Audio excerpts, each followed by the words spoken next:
আজকে একটু বিজ্ঞাপনের কথা বলি। বিজ্ঞাপন আমাদের জীবনে, এই বিজ্ঞাপন একদম ওতপ্রোতভাবে জড়িয়ে আছে। এই যুগটাকে যদি বিজ্ঞাপনের যুগ বলা হয়, এজ অফ অ্যাডভার্টাইজমেন্ট, তাহলে ভুল বলা হবে না। কিন্তু বিজ্ঞাপন আর প্রোপাগ্যান্ডা আর পাবলিসিটি এক নয়। ভোটে যেটা হচ্ছে সেটা কিন্তু বিজ্ঞাপন হচ্ছে না, এটা প্রোপাগ্যান্ডা হচ্ছে। এটার বাংলা মানে করলে যা দাঁড়ায় তা হলো দায়িত্ব জ্ঞানহীন প্রচার। মানে যার পেছনে কোনো দায়িত্ব নেই। আমি বলে দিলাম যে আমি ঘাটালে আর বন্যা হবে না, তারপরে 5 বছর কেটে গেলেও যথারীতি বন্যা হলো, আমার কোনো শাস্তি হবে না বা কেউ আমাকে প্রশ্নই করতে পারবে না, এই ব্যাপারটা নয়। কিন্তু বিজ্ঞাপনে কিন্তু প্রশ্নয় জিজ্ঞাসিত হবার কারণ থাকে, মানে জিজ্ঞাসিত হতেই হয়, যার জন্যে অ্যাডভার্টাইজার সিগনেচার বলে একটা কথা আছে। বিজ্ঞাপনদাতার নাম একদম বিজ্ঞাপনের শেষে থাকবেই। যদি না থাকে তাহলে সেই বিজ্ঞাপন ছাপা হবে না। এটা আন্তর্জাতিক আইন। আজকে আমি যে বিশেষ বিজ্ঞাপনটি সম্বন্ধে বলতে চাইছি, সেই বিজ্ঞাপনটি হলো সংবাদপত্র বিজ্ঞাপন। এই সংবাদপত্র বিজ্ঞাপন আমরা প্রেসে ছাপা বিজ্ঞাপন, প্রিন্টেড অ্যাড আর প্রেস অ্যাড দুটোর মধ্যে কিন্তু অনেক পার্থক্য আছে। প্রিন্টেড অ্যাড এক বস্তু আর প্রেস অ্যাড আর এক বস্তু। প্রিন্টেড অ্যাড যা বিজ্ঞাপন, যেটা যে মেটেরিয়ালটা ছাপা হয়েছে সেটাই প্রিন্টেড অ্যাড, আর যেটা সংবাদপত্রে ছাপা হয়েছে বা ম্যাগাজিনে ছাপা হয়েছে সেটা প্রেস অ্যাড। সেটাকে প্রেস অ্যাড বলা হয়, কারণ সংবাদপত্রে গাড়িকে আমরা প্রেস বলি, এমনকি আর টিভি রেডিওকেও আমরা প্রেস বলি। প্রেস করে ছাপা, প্রেস এইভাবে ছাপা হতো, সেখান থেকে প্রেস কথাটা এসছে। পরবর্তীকালে এই প্রেস কথাটা সর্বাত্মক হয়ে গেছে। 15 সেঞ্চুরি শেষ, 16 সেঞ্চুরি সেই সময় ইউরোপে ইন্ডাস্ট্রিয়াল রেভলিউশন হয়। ফলে ইন্ডাস্ট্রিয়াল রেভলিউশন হওয়ার পরে জেমস ওয়াটের স্টিম আবিষ্কার, ফলে কারখানাগুলোতে স্টিম ইঞ্জিন চালিত পণ্য উৎপাদন শুরু হয়। ফলে পণ্য প্রচুর বেড়ে যায়। দেশি বাজারে এত পণ্য বিক্রয়ের জায়গা নেই, সুতরাং সারা রাজ্যের মধ্যে বাজার ধরতে হবে। সেইখান থেকে বিজ্ঞাপন, সংবাদপত্রে বিজ্ঞাপন দেওয়াটা শুরু হলো। প্রেস অ্যাডের ইতিহাস আরেকদিন বলা যাবে, আজকে বলি আমরা প্রেস অ্যাড কাকে বলে। এই যে সংবাদপত্র, আমরা দৈনিক সংবাদপত্র কিনি, এই সংবাদপত্রে প্রথম পৃষ্ঠাতে একদম ডান দিকের নিচের দিকে যে বিজ্ঞাপনটা থাকে, সেই বিজ্ঞাপনটাকে বলা হয় সোলাস অ্যাড। সোলাস অ্যাড, সোলাস মানে একক, এটা ফরাসি শব্দ, এবং এই সোলাস অ্যাড এইখানে থাকে। আর সোলাস অ্যাড থেকে আমরা, এটা একক, এই পৃষ্ঠায় আর কোনো বিজ্ঞাপন থাকবে না, যার জন্য লক্ষ লক্ষ টাকা এটার দাম। অন্য কোনো অ্যাড এখানে থাকে না। আর এই যে সোলাস অ্যাডটা, এটাকে ব্যালেন্স করার জন্য পাশে একটা ডবল লাইনের হেডলাইন দিয়ে 3 কলামের একটা স্টোরি মোটা অক্ষরে ছাপা হয় হেডলাইনটা। ওই স্টোরিটাকে বলা হয় অ্যাঙ্কার স্টোরি। অ্যাঙ্কার মানে হচ্ছে জাহাজ যাতে ডুবে না যায় সেই জন্যে অ্যাঙ্কার করা। তাহলে এই অ্যাঙ্কার স্টোরি কাগজটাকে ব্যালেন্স করে। মনে রাখবেন, ফার্স্ট পেজটার জন্যে রাত্রিরে এডিটরদের ঘুম হয় না। তারা এই ফার্স্ট পেজটায় অনেক রকম পারমুটেশন কম্বিনেশন করে কম্পোজিশন তৈরি করা হয়। মন্দ্রিয়ান কম্পোজিশন তার মধ্যে একটা, one of the famous composition first পেজের জন্য। যাই হোক, তো এইখানে ওই সোলাস অ্যাড, আর এই সোলাস অ্যাডের রকম ফেরগুলো নিয়ে যদি আমরা আলোচনা করি, তাহলে দেখব যে সোলাস অ্যাডের অসংখ্য রকম ফের আছে। মানে এক রকম সোলাস অ্যাড হয় না, সোলাস অ্যাড নানা ধরনের হয়। প্রথমেই আমরা বলি যে এই সোলাস অ্যাডগুলোতে কী কী ধরনের সোলাস অ্যাড, আমরা সেটা একটু দেখে নিই। আচ্ছা, প্রথমেই যে সোলাস অ্যাডটার কথা বলবো, সেই সোলাস অ্যাডটা হলো ইয়ার প্যানেল। ইয়ার প্যানেল এখন কাগজে খুব বেশি দেখা যায় না। ইয়ার প্যানেল, ইয়ার মানে কান, ইয়ার রিংও বলা হয়, কানের দুলও বলা হয়, ইয়ার প্যানেলও বলা হয়। সংবাদপত্র আনন্দবাজার বা স্টেটসম্যান লেখা, তার মাথার দুপাশে দুটো বিজ্ঞাপন থাকতো, ছোট্ট ছোট্ট 2 ইঞ্চি 1 ইঞ্চি বিজ্ঞাপন এই যে থাকতো। এই বিজ্ঞাপনটাকে বলা হতো ইয়ার প্যানেল। এটা একটা বিজ্ঞাপন।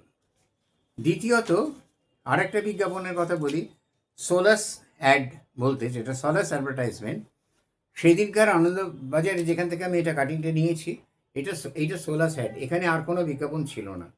এই পেজটার মধ্যে এই একটা বিজ্ঞাপনই ছিল, এটাকে বলা হয় সোলাস অ্যাড। আচ্ছা, এই যে বিজ্ঞাপনটা দেখছেন, এই বিজ্ঞাপনটাও সোলাস অ্যাড। এটা কাগজের 1/4 জুড়ে এই বিজ্ঞাপনটা দেওয়া হয়েছিল, এটাও সোলাস অ্যাড। আচ্ছা, এইবার এটা সরকারি বিজ্ঞাপন ছিল। এরপর সোলাস অ্যাডের পরে বিজ্ঞাপন জগতে, মানে বিজ্ঞাপন জগতে এটার কতটা ইম্প্যাক্ট আছে জানি না, তবে এটা কাগজের একটা বিরাট রোজগারের জায়গা। সেটা হচ্ছে ক্লাসিফাইড বিজ্ঞাপন। ক্লাসিফাইড বলতে শ্রেণীবদ্ধ বিজ্ঞাপন, বাংলায় যাকে বলে পাত্র, পাত্রী, হারানো প্রাপ্তি নিরুদ্দেশ, সাধু সন্ন্যাসী, হাত দেখা, জ্যোতিষ, এই দেখুন ক্লাসিফাইড অ্যাড। এগুলো এখন কালার দেওয়া হয়, আগে সাদা কালো দেওয়া হতো। আমি তো অনেক কাল আগে যখন পড়াতাম, আমি খাতা তৈরি করেছিলাম, এটাকে ক্লাসিফাইড অ্যাড বলা হয়। ডিসপ্লে অ্যাডভার্টাইজমেন্ট, এটাও সোলাস, এটাও ফার্স্ট পেজের। এই দেখুন এখানে ডিসপ্লে করা হয়েছে ছবি, আর এই অক্ষর এটা ডিসপ্লে করা হয়েছে, এটা সুন্দরভাবে সাজিয়ে করা হয়েছে, সেই জন্য এটাকে ডিসপ্লে অ্যাডভার্টাইজমেন্ট বলা হয়। এটা সংবাদপত্র বিজ্ঞাপনের প্রথম পাতায় থাকে। আর বিজ্ঞাপন স্টোরি, বিজ্ঞাপনটাকে অ্যাজ এ নিউজ ফর্মে দেওয়া হয়েছে, নিউজ অ্যাডভার্টাইজমেন্ট। এইটা দেখুন, গল্প হলেও সত্যি, দেখলে মনে হয় নিউজ অ্যাডভার্টাইজমেন্ট। এই বিজ্ঞাপনটা যেন বিজ্ঞাপনটা নিউজ অ্যাডভার্টাইজমেন্ট, সংবাদের ফর্মে বিজ্ঞাপনটা দেওয়া হচ্ছে। লোকে অতটা খেয়াল করবে না বিজ্ঞাপন ক্রোড়পত্র কোণে লেখা আছে, লোকে আগে পড়ে নেবে। আমার দরকার পড়ানো, আমার আর কিছু না। বিজ্ঞাপন দাতার একটাই উদ্দেশ্য, বিজ্ঞাপন শিল্পীর একটাই উদ্দেশ্য, যে বিষয়টাকে পড়িয়ে নিতে হবে। এইটা হচ্ছে মন্দ্রিয়ান আর্ট, বিজ্ঞাপনের এবং সংবাদপত্রের অন্যতম শ্রেষ্ঠ ধরনের বিজ্ঞাপন। এই মন্দ্রিয়ান আর্ট হলো, পিয়েট মন্দ্রিয়ান ছিলেন ডাচ শিল্পী। পিয়েট মন্দ্রিয়ান ক্যানভাসের উপরে নানা খোপ কেটে, নানা সুন্দর রং দিয়ে ভরে ভরে, একটা গ্রিড মাঝখানে একটা রেখে পেন্টিং তৈরি করতেন। পরবর্তীকালে পিয়েট মন্দ্রিয়ানের এই অদ্ভুত কম্পোজিশনটা সংবাদপত্র বিজ্ঞাপন তো বটেই, এমনকি ওয়াল ইউনিটের ব্যাপারেও লেগে যায়, বিভিন্ন কাজে এটা লাগে। আচ্ছা, এরপর আর একটা বিজ্ঞাপন হলো বিশেষ ধরনের, এটাও খুব সুন্দর বিজ্ঞাপন, সেটা হলো ফ্রেম লেআউট। এটাও ফার্স্ট পেজের বিজ্ঞাপন। ফ্রেম লেআউট দেখুন, এখানে ফ্রেম মতো করে রেখেছে, করে তার মধ্যে বিজ্ঞাপনটা চারপাশে জায়গা ছেড়ে, যেরকম আমরা ফটো বাঁধাই সেইভাবে এই বিজ্ঞাপনটা করা হয়েছে, ফ্রেম লেআউট। এইগুলো সমস্ত বিভিন্ন ধরনের লেআউটগুলো আপনারা রোজ দেখেন সংবাদপত্রে, কিন্তু জানা নেই বলে খেয়াল করেন না। কমিক স্ট্রিপ, কমিকের মাধ্যমে বিজ্ঞাপন দেয়া, এটাও খুব নামী বিজ্ঞাপনের একটা ধরন। একটা ধারাবাহিক গল্প, অরণ্যদেব বা টিনটিনের মতো করে কমিক স্ট্রিপ অ্যাডভার্টাইজমেন্ট। এই কমিক স্ট্রিপ অ্যাডভার্টাইজমেন্ট এখন একটু কমে গেছে, তাহলেও বন্ধ যে হয়ে গেছে তা নয়। কপি করতে পারলে দেখুন সব ফিরিয়ে আনা যায়। বিজ্ঞাপন এমন একটা জিনিস, বিজ্ঞাপনের দাতারা সবসময় বলেন, তোমার কাজটা ছেপে আমার পয়সা আসবে, তো আমি তোমায় কাজ দেব। এখানে টাকা নিয়ে চাকরি হয় না, প্রতিভা দেখিয়ে চাকরি পেতে হয়। না পেলে চাকরি কোনো ক্ষতি নেই, ফ্রিল্যান্সে কাজ করে সারা জীবন কলকাতা শহরে ফ্ল্যাট কিনে কাটিয়ে দেওয়া যায়, কিন্তু সেই শিক্ষাটা থাকা দরকার। এইটা দেখুন, কপি হেভি অ্যাডভার্টাইজমেন্ট। এইটার মধ্যে কোনো ছবি নেই, শুধু নানা রকম কপি রয়েছে, এটাকে কপি হেভি অ্যাড বলা হয়। এই কপি হেভি অ্যাডে, একটা অ্যাডে সাধারণত এক ধরনের টাইপোগ্রাফি ব্যবহার করা হয়। কপি হেভি অ্যাডগুলোতে নানা ধরনের টাইপোগ্রাফিক্যাল ইমেজারি তৈরি করা হয়, একটা মজা তৈরি করা হয়, এটা কপি হেভি। তারপরে এইটা দেখুন, সার্কাস লেআউট। সার্কাস লেআউট, এটা সার্কাসের যেরকম একটা গিমিক থাকে সার্কাসের তাঁবুতে, এই লেআউটটার মধ্যে দেখুন একটা আলাদা পয়েন্ট অফ অ্যাট্রাকশন তৈরি করা হয়নি, একটা গিমিক তৈরি করা হয়েছে, একাধিক পয়েন্ট অফ অ্যাট্রাকশন, এটা হলো সার্কাস লেআউট। এইভাবে বিজ্ঞাপনের যে অসংখ্য ধরনের প্রেস অ্যাড আছে, সব থেকে ভালো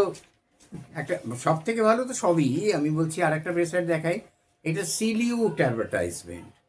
দিগন্তে বিলীন হয়ে গেছে, সিলিউট অ্যাডভার্টাইজমেন্ট। এটা একটা আবছা করে করা, তার উপর দিয়ে ফিগারগুলো সিলিউটের মতো।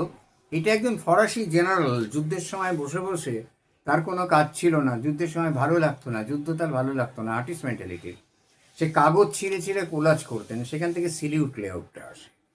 আচ্ছা, এরপরে হচ্ছে আপনার পিকচার উইন্ডো লেআউট। এটা দেখুন, একটা পিকচার উইন্ডো লেআউট, ফাঁক দিয়ে যেন ঠিক মনে হচ্ছে একটা জানালা দিয়ে মুখটা দেখা যাচ্ছে, পিকচার উইন্ডো লেআউট। বিজ্ঞাপনের আরও, এটা রিভার্স অ্যাডভার্টাইজমেন্ট। রিভার্স অ্যাডভার্টাইজমেন্ট মানে যখন টাইপোগ্রাফি একটা অবজেক্ট দিয়ে রিপ্লেস করা হয়, এখানে টাইপোগ্রাফিটাকে একটা ঘড়ি দিয়ে রিপ্লেস করা হয়েছে। বিজ্ঞাপনের আরও হাজার একটা রকম ফের আছে, হাজার একটা রকম ফের আছে। বিজ্ঞাপন একটা অসম্ভব কালারফুল আনন্দময় জগৎ।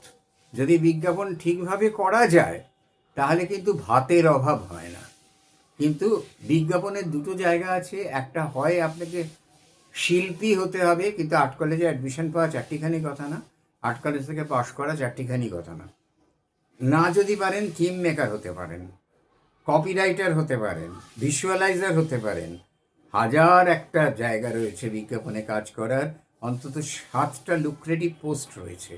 বিজ্ঞাপন আপনার মানে মানুষের এই যে একটা হাহাকার, চাকরি নেই চাকরি নেই, সেই জায়গাটা অনেকটাই কম্পেনসেট করতে পারে। নমস্কার।